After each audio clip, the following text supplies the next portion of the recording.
Okay, here we are. I've wanted to do this vlog for a while. If you've seen some earlier videos, I did London House. That was vlog 3. And I talked about the Marienthal brothers. Well, this spot we're going to is another spot that was owned by the Marienthal brothers. So today we're going to check out Mr. Kelly's. Okay, so this area is called River North. It's a ritzy area in Chicago, a happening hip spot, you might say. And it's been that way for as long as I can remember. I'm a Chicago native. When I was in high school, they were like, I would always hear about, people saying, we're going to Rush Street. And Mr. Kelly's was 1028 Rush. Of course, this would have been after Mr. Kelly's had closed. But yeah, Rush Street was always been known as a hip, happening, posh, even area of the city. Similar to Rodeo Drive in LA or your areas in Miami or Coconut Grove or Cocoa Walk. But we're just a block or two west of Magnificent Mile on Michigan Avenue. So we're going to head in the direction of Mr. Kelly's.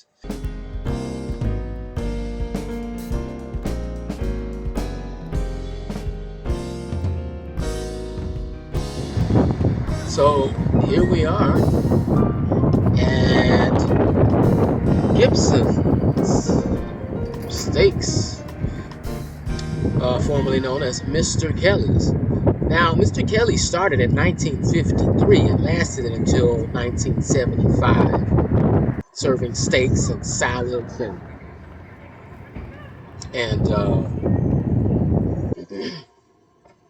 and a bit of entertainment. Now, in the early days of the place, the entertainers were expected to accompany themselves on their instruments, and the building itself. This is sort of the third incarnation of this building because it burned twice. 1955 and then again in 1966. And but prior to it, for the first burning down, see, the vocalists had to perform their own music. And then in 1956, they introduced stand-up vocalists. That was after the post-fire. Trying 59, they added the comedy. So they had dinner, music, comedy. It's a pretty hot spot. This location, wasn't far from the Playboy Club, so you can imagine it's really hip, hot, happening spot. Now, some of the comedians would have been. I'm only going to name a few comedians and a few musicians because it's just this unbelievable roster of, you know, you'll get the idea. And I encourage you to look this up as well and research this out for yourself. Some of your comedians early start with Bob Newhart. I didn't even know Bob Newhart was a comedian. Growing up, I always knew him as an actor. So I didn't really know his earlier professions. So, and Lenny Bruce, Richard Pryor, young Richard Pryor, your musicians. Of course, you had Sarah Vaughan, Ellington. I mean, they were here. performing, and a young Barbara Streisand. Streisand, they found her in New York, brought her back to Chicago to perform. But one of the owners died actually before she performed. I can't recall. I can't remember which one. Let's just see.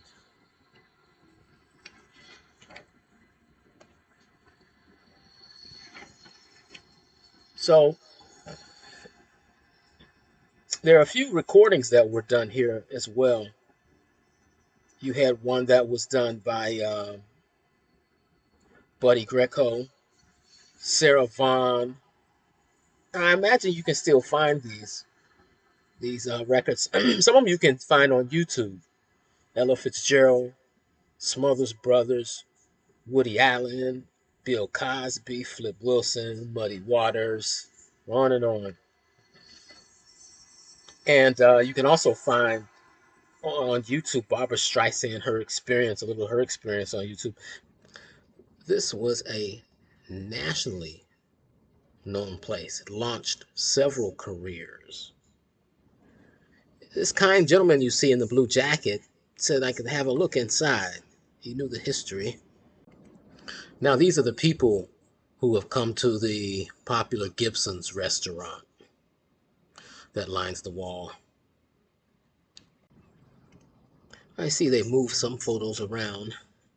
I see Ramsey Lewis up top there towards the. They used to have a photo of Ellington towards the entrance. He used to eat at Gibson's Steakhouse, but I don't see it. Ellington was known for eating steaks for breakfast. It's dark in here, guys, but they have pictures everywhere, everywhere.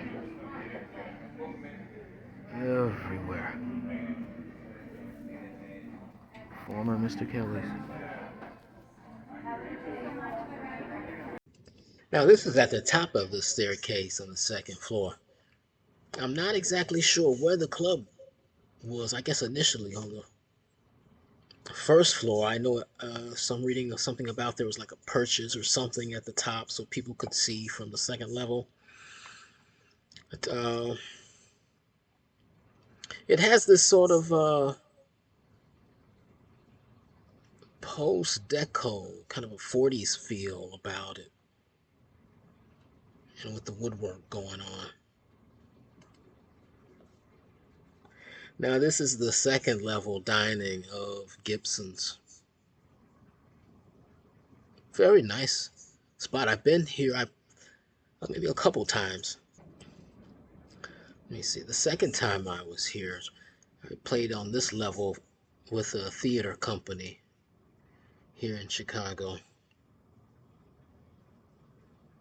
But at the time, I didn't know its historical significance about it being Mr. Kelly's, or the significance of Mr. Kelly's at the time. Okay, I saved some photos that were on the stairway for the last. This is the actual Mr. Kelly's photos of Mr. Kelly's that they had posted in the stairwell. You know, the club closed in '75.